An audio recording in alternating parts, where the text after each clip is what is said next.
So I've heard players say, including myself, I feared Mike. I've heard players in your generation say they feared Kobe. I've never really heard any players say they fear LeBron. And then like the generation, they talk so much shit about the game today. And it make you go back and watch the game back then. And it makes you not even want to appreciate it no more like I did when I was a kid. Like it's like. So I've heard players say, including myself, I feared Mike.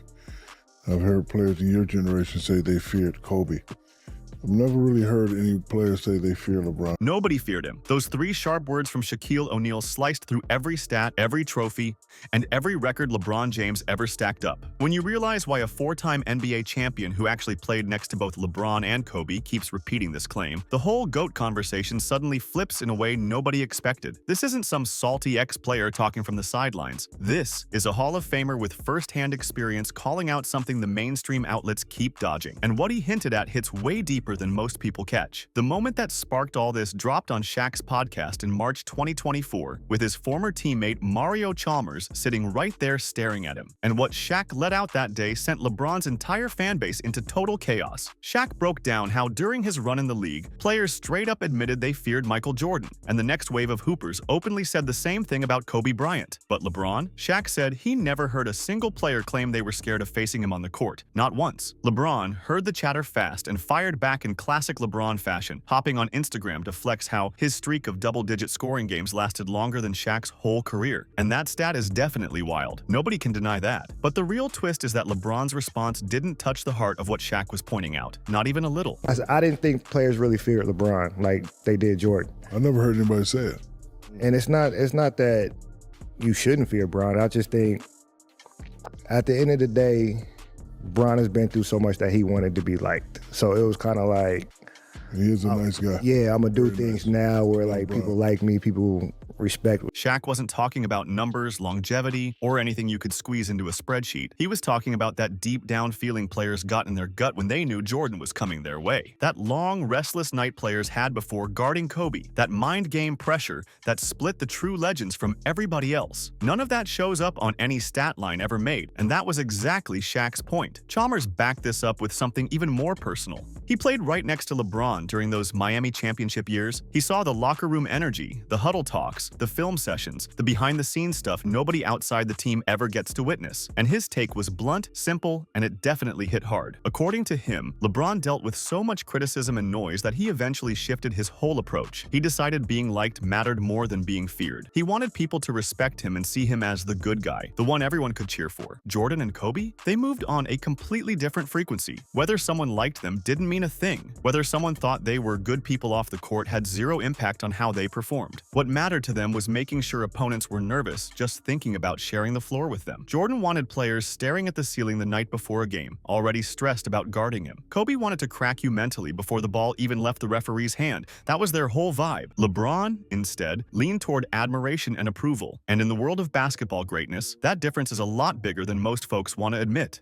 I think the greatest player is Michael Jordan. LeBron is about to do something that hasn't been done in a long time, but for me, it's always Dr. J and Michael Jordan, matching those guys. Shaq's comments didn't suddenly pop up in 2024. Most folks don't even realize he's been dropping hints like this for more than 10 years. Back in 2011, when his memoir Shaq Uncut hit shelves, he wrote something about that season with LeBron in Cleveland that still shocks people today. He painted a picture where the whole Cleveland organization was moving super carefully around LeBron, like every step had to be perfect or something would explode. Shaq made it clear that Mike Brown was a respectful dude and a solid coach, but he operated in constant fear because challenging LeBron on anything was basically off limits. The front office was so scared of losing LeBron that they let him play under a totally different set of rules from everyone else, and that kind of imbalance makes it tough to build a true championship mindset. There's one moment from Shaq's book readers still bring up. During a film session, the team watched a clip where LeBron didn't hustle back on defense after a missed shot, and Mike Brown said absolutely nothing, didn't even blink. But the next clip showed Mo Williams doing the same exact thing, and suddenly Brown was on him immediately, telling him that effort wasn't acceptable. Delonte West even called it out right there in the room, saying the whole squad needed to be held accountable, not just certain players. But nothing changed because LeBron was operating in his own protected lane and the double standard stayed alive. Now imagine Phil Jackson letting Michael Jordan slide on a defensive assignment without saying a word in front of the team. Picture Kobe getting that kind of free pass from any coach in the league. Jackson would have sat either of them down instantly instantly because that's the level of discipline real championship culture requires. But LeBron had a different setup, and according to Shaq, those special rules followed him throughout his career. Shaq says the 2011 finals still sticks with him, and the story he shared shows exactly why. Miami was battling Dallas. The ball was moving around the arc, and LeBron got a perfect wide-open look, the kind of shot he could hit without breaking a sweat. But instead of taking it, he kicked the ball out to Mario Chalmers, leaving everyone confused, including Shaq. Taking that shot is what being the man is supposed to mean, stepping into pressure instead of dodging it, but LeBron passed the moment to someone else when the spotlight was meant for him. That tied directly into what Shaq said on the Dan Patrick Show back in 2015. Patrick asked him straight up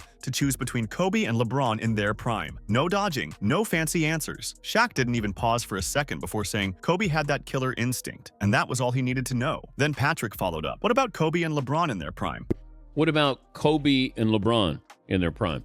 Well, I'll play with both of them, and Kobe has that killer instinct, and I'll probably have to go with Kobe. At an ESPN event in Hong Kong later that same year, Shaq finally broke down his reasoning with even more clarity. He said young LeBron actually reminded him way more of Magic Johnson than Michael Jordan, and that wasn't meant as an insult, just an honest read. Even though LeBron had abilities on the level of Jordan, his mindset leaned heavily toward Magic's style, where passing, creating plays, and setting up teammates took priority over going for the kill himself. Magic Johnson is easily one of the top 5 players to ever touch a basketball. No debate on that. But nobody includes Magic in the GOAT conversation next to Jordan, and Shaq bringing up that comparison basically tells you exactly where he believes LeBron sits in the all-time hierarchy. It's a polite way of saying LeBron belongs with the legends, but not at the very top of the mountain. That whole killer instinct topic keeps popping up for a reason, and it's not just some fancy term analysts use to sound impressive. That instinct is what pushed Jordan to demand the ball every single time the game was on the line, even if he'd been missing all night. And that same instinct is what fueled Kobe to drop 81 points on a random Tuesday, because to him, losing wasn't just disappointing, and it was straight up unacceptable. But our game is supposed to be more structured. Well, this game we're watching now, I don't know what we're watching now. They say, yeah, I said the 90s and 80s was way harder than this.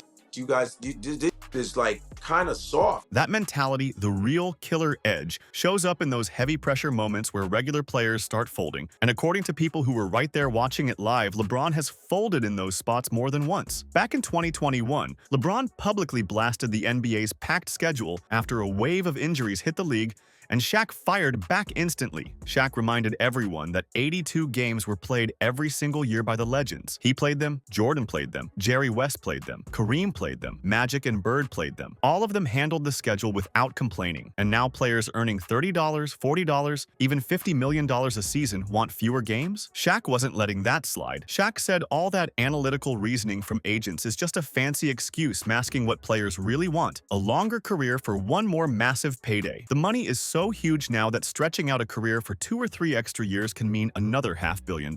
And when you bring this into the GOAT debate, things get serious. LeBron's longevity stats are unbelievable, and he sits at the top of the all-time scoring chart. But context matters. Those numbers came in an era where hand-checking is banned and hard fouls get you tossed or suspended. Jordan put up his stats while the bad boy Pistons were hitting him every night, and Kobe thrived when defenses were still physical enough to shake you up without the refs jumping in. Meanwhile, LeBron gets whistles today for contact that wouldn't have even been noticed 20 years ago. On paper, the box scores might look similar, but the achievements aren't the same at all. Anytime people accuse Shaq of hating on the modern era, he gives the same response. How could he hate on a level he reached himself? He's not hating. He's holding the same standard that made him great, and he refuses to drop that bar just because today's players have cleaner PR teams and slicker social media strategies. And what makes all this hit even harder is that Shaq isn't the only one saying it. Charles Barkley dropped a heavy truth about the vibe around LeBron. He said that if you don't declare LeBron the greatest of all time, his supporters act like you're committing treason. Like having your own opinion just isn't allowed. Scottie Pippen even went on the record saying LeBron isn't what Michael was as a player, and that LeBron isn't even what Kobe was. According to Pippen, Jordan's ability to take over games, demand the final shot, break opponents mentally, and straight up scare players before the ball even tipped, none of that exists in LeBron's DNA. If you're making $30 million, 80 games is good enough. All right, 2 more things real quick. Go ahead. So you want me to pay you $30 million to play 30 games? Hell no. Right. No. 80 games is fine because I did it. Jerry West did it. Kareem did it. Magic did it. Bird did it. Bernard King, like all the great legends before us did it. Couldn't believe that an NBA player could make $1 million. And now these guys are so lucky and blessed, and they can't play basketball 3 or 4 days a week. And I know they hide behind all the analytical from their agents and people like that. What they're really trying to do is extend their career. The way the money's been and going, depending on who you are, you're going to be able to make another $50, $70, $100 million and probably more going forward if you can extend your career 2 or 3 years. Like right now, you get a flagrant foul, you get fined, suspended. Like guys ain't even fouling hard no more. Back before I played, it was crazy. But when I played, it was crazy. But even before, like the 80s going to 90s, it was probably more physical then. But people get mad. It's just a product of what I see. I've seen what greatness is. Been there, played with them. I don't see that all the time over here. It never happens. You call it hate if you want. But even with the word hate, like these kids that like to throw that word around. If you ain't great and I'm great, how the can I hate on you? That don't make no. When I look at LeBron, he's not what Michael was as a player. He's not even what Kobe Bryant was as a player. When you talk about trying to compare Michael's instinct, his ability to take over games, his ability to want to have that last shot. And demoralize you. And, yes. And scare the living hell out of you. LeBron doesn't have that gene. Don't get it twisted. I love LeBron, but no. He straight up said LeBron doesn't have that gene, the one Jordan and Kobe were born with. Kevin Garnett even told a story about the Celtics taking down LeBron's Cavaliers that hit way deeper than people expected. According to Garnett, Boston didn't fear LeBron at all, and nobody in that locker room believed he could beat all 5 of them by himself. Nothing? Man, listen, let me say something to you. The C's, we didn't give a fuck about LeBron. We didn't fear LeBron, and we didn't think that he can beat all 5 of us. And that's how I felt. He was trying to consolidate because he didn't want the pressure on him. From Garnett's view, LeBron kept trying to hand off the pressure because carrying the whole load wasn't something he truly wanted. Magic Johnson recently made his stance loud and clear too. He said he respects LeBron deeply, loves everything he's done, but he warned people not to twist the facts. Michael Jordan is the GOAT. Flat out. One bitter former player saying something is easy to ignore, but when a whole lineup of legends, Hall of Famers, champions, cultural icons, are all repeating the same message, it hits on a totally different level. Nobody is denying LeBron's greatness. He's incredible and belongs in every Hall of Fame conversation without hesitation. But what all these legends keep pointing out is that LeBron is not Michael Jordan, and he doesn't have what Jordan had, or what Kobe had either. When Shaq appeared on Logan Paul's podcast in 2022, he finally laid out his official all-time rankings. Jordan sits at number 1, the undisputed GOAT, and Kobe lands at number 2 right behind him. These rankings aren't coming from a random commentator. They're coming from a 15-time All-Star who won 4 championships,